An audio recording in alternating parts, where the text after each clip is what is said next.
France Inter, franceinter.com. Bonjour, aujourd'hui l'épouse secrète de Louis XIV, Madame de Maintenon.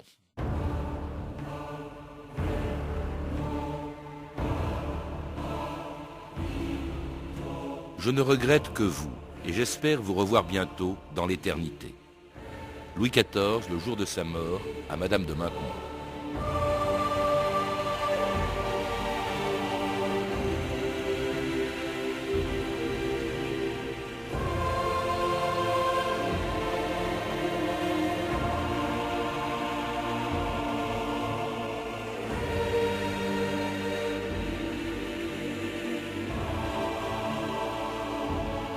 « 2000 ans d'histoire.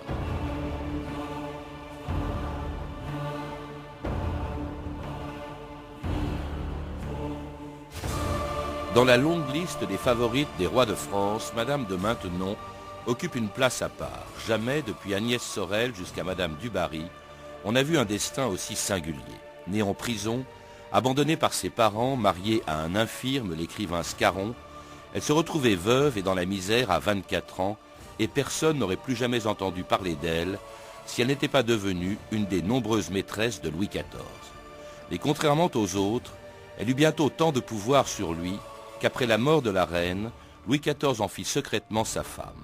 Jamais jusque-là, aucun roi n'avait osé épouser une favorite, et jamais en France une favorite ne s'était élevée aussi haut que Madame de Maintenon. Je vous épouse, puisqu'il n'y a pas d'autre manière pour vous garder. Mais que dites-vous? Mais sire, comment une telle chose serait-elle possible? Le plus grand roi du monde peut-il épouser la veuve de Monsieur Scarron? C'est moi qui fais défier les noblesses. Il est très raisonnable, à 44 ans, de faire un mariage d'amour. Vous, Louis Dieudonné. Dans la nuit du 9 au 10 octobre 1683, l'archevêque de Paris unit donc, en présence de rares témoins, le roi Louis XIV à Françoise d'Aubigny. Je vous donne cet anneau en signe du mariage que nous contractons. Je demeurais dans une sorte de stupeur jusqu'à la dernière bénédiction, où je me dis tout à coup que je ne pourrais pas monter plus haut.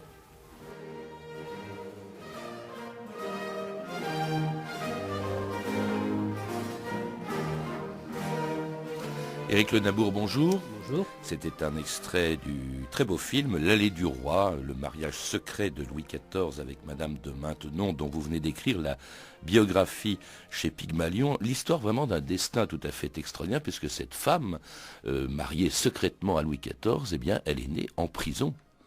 Oui, elle est née en prison dans la mesure où son père était en prison à l'époque, puisque c'est la fille de Constant d'Aubigné, la petite fille d'Agrippa d'Aubigné, célèbre auteur des Tragiques. Protestant. Et donc son père avait été arrêté parce que c'était un ruffian absolument épouvantable, qui avait même d'ailleurs un meurtre sur la conscience.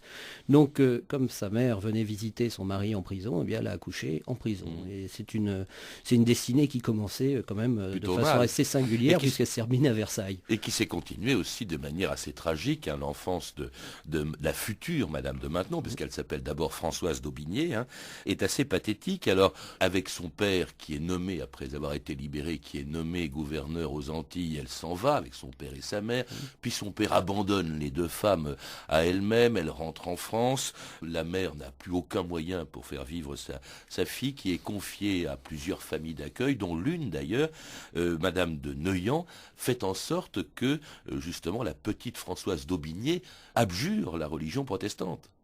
Oui, c'est-à-dire que Madame de Neuillan, qui était une lointaine parente d'ailleurs, a recueilli la future Madame de Maintenon, mais c'était une parente assez froide et qui n'avait qu'une idée en tête, c'était de soustraire cette filleule aux influences protestantes qu'elle avait connues quand elle était enfant. Donc on l'a placée dans des couvent d'Ursuline, à Niort, puis après à Paris, et finalement on a réussi à lui faire abjurer le protestantisme Sans rentrer dans les détails, d'ailleurs, il n'y avait même pas besoin d'abjuration. Donc on lui a fait renouveler ses vœux de baptême et puis elle est redevenue catholique officiellement. C'est un peu compliqué, mais enfin c'est assez triste. Elle ne voit plus, son père est mort entre-temps. Elle est complètement coupée de sa famille. Entourée donc sous tutelle de cette femme qui se débarrasse justement de la jeune Françoise d'Aubigné. Elle a à peine 16 ans, en la faisant se marier avec un homme qui avait 25 ans de plus qu'elle, un infirme, l'écrivain Scarron. Sans parents et sans dot, il n'y a aucune probabilité qu'aucun homme ne vous demande en mariage et qu'aucun couvent ne vous accepte. Il ne vous sert à rien, ma pauvre enfant, d'avoir de si beaux yeux et autant d'esprit. Vous ne pouvez que vous lancer dans la galanterie ou vous faire domestique. Tu dis que vous me ferez toujours pleurer?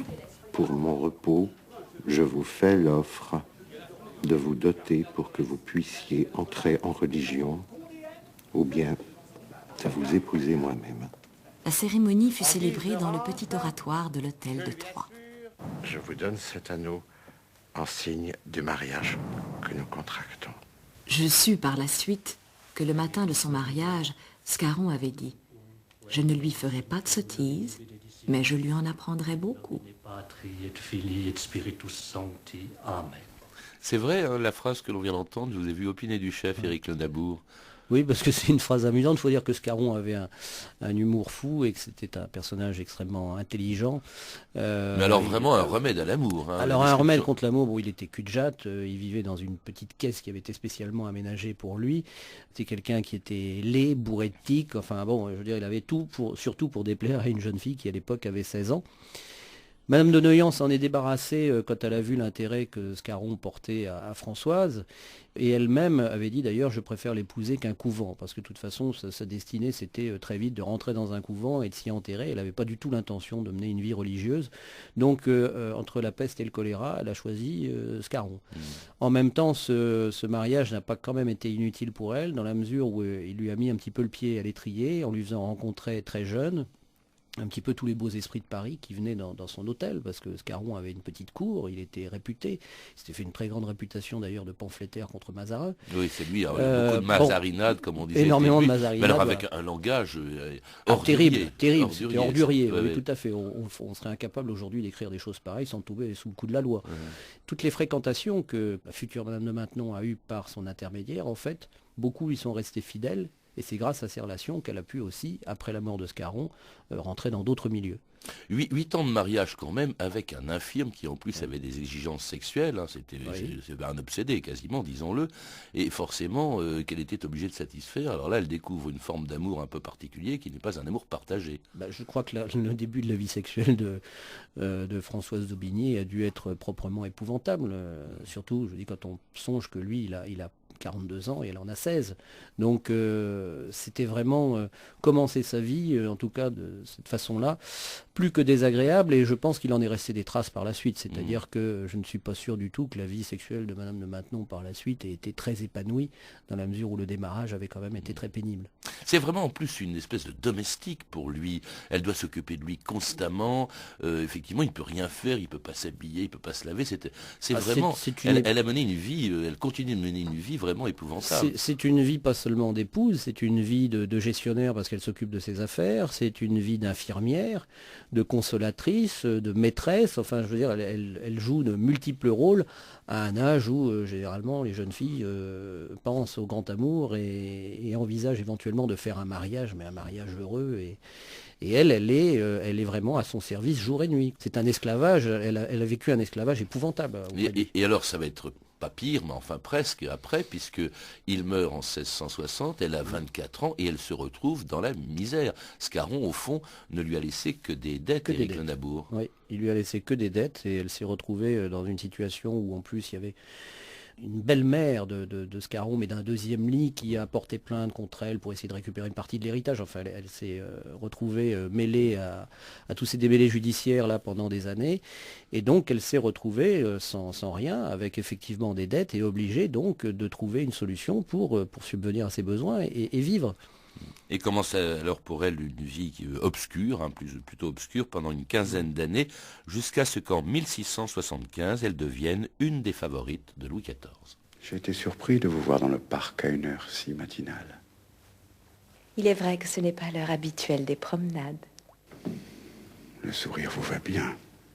Vous a-t-on dit qu'on ne peut demeurer plus d'1 heure dans ce lieu sans être glacé? En ferons-nous l'expérience? Ou irons-nous causer dans quelque autre endroit? J'aime cette grotte. J'aime cette eau. Elle est profonde et calme. Elle vous ressemble. Fait-il froid? Je ne le sens pas. Vous tremblez, madame. Je sus en cet instant que j'étais perdue et que sans doute je l'avais bien voulu.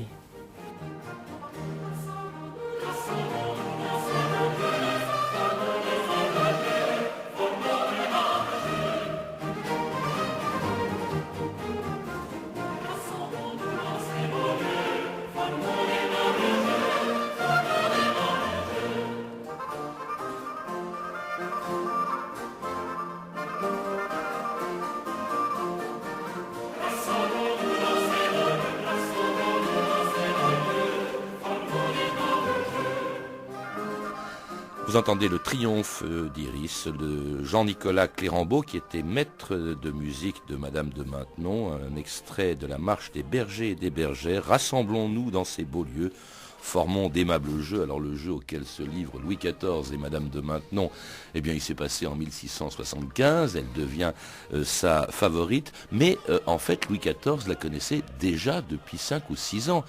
Éric Le Nabour. Oui, parce que Madame de Maintenon a été, à la suite de la mort de Scarron, dans une situation extrêmement difficile, mais elle avait les relations de Scarron.